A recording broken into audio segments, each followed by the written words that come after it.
Brought to you by खाता book. इनका tomorrow होना हो लेकिन हिसाब टुडे हो सकता है। हाँ?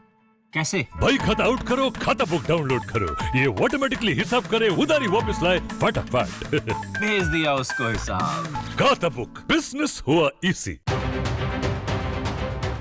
ब्रिटेन के प्रधानमंत्री बोरिस जॉनसन ने पाकिस्तान सरकार को जमकर लताड़ लगाई है और देश के सभी नागरिकों के मूलभूत अधिकारों की रक्षा की गारंटी लेने को कहा है। ये मामला ब्रिटेन की संसद में उठा था, जिसके बाद जॉनसन ने संसद में ही बयान दिया। दरअसल पेशावर में पिछले दिनों महमूद खान नाम के अहमदी नागरिक की हत्या के बाद मामला गर्म हो गया। पेशावर में पिछले कुछ समय से ये चौथे अहमदी नागरिक की हत्या की घटना थी, जिसके बाद इस मुद्दे को ब्रिटिश संसद में उठाया गया। ब्रिटेन में दक्षिण एशिया और कॉमनवेल्थ देशों के मामलों के मंत्री लॉर्ड अहमद और पाकिस्तान के मानवाधिकार मंत्री शिरीन मजारी ने इस मामले पर ब्रिटेन सरकार के रुख के बारे में पूछा था, जिसके बाद बोरिस जॉनसन ने कहा कि हम मानवाधिकारों के हनन और अल्पसंख्यकों की हत्याओं और उन पर हो रहे अपराधों को लेकर आंख नहीं बंद कर सकते। संसद में एक सांसद ने कहा कि पाकिस्तान में होने वाली हरकतों का असर ब्रिटेन की सड़कों पर भी दिखता है, जिसके बाद सरकार ने कहा कि राज्य आधारित अल्पसंख्यक की हत्याएं और उनके उत्पीड़न की घटनाएं बंद होनी चाहिए।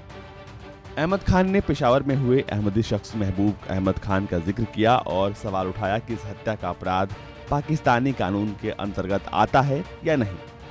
दरअसल सांसद अहमद खान ने कहा कि रविवार को 82 वर्षीय महबूब अहमद खान की गोली मारकर हत्या कर दी गई। हाल में पेशावर में मारे गए खान चौथे अहमदी मुसलमान हैं। उन्होंने पाकिस्तानी कानून के तहत अपराध किया था। वो खुद को अहमदी मुस्लिम कहते थे, जिनका पंथ सभी के लिए प्यार, किसी के लिए नफरत नहीं है। क्या मेरे आदरणीय मित्र इस बात पर मुझसे सहमत है कि पाकिस्तान में नफरत सड़कों पर खत्म हो जाती है? सरकार को पाकिस्तान को स्पष्ट करना चाहिए कि देश में अल्पसंख्यकों के खिलाफ होने वाले अत्याचारों का समर्थन दिया जाना समाप्त होना चाहिए।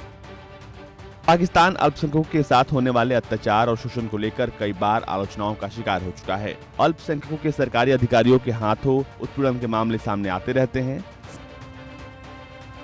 सांसद अहमद खान ने कहा कि खुद को अहमदी मुसलमान बताना, जिनका समुदाय सबके लिए प्रेम और किसी के लिए नफरत का भाव नहीं रखता है, क्या ये गुनाह है? वहीं भारत सरकार लगातार पाकिस्तान में हो रहे अत्याचारों का मुखर विरोध करता आया है।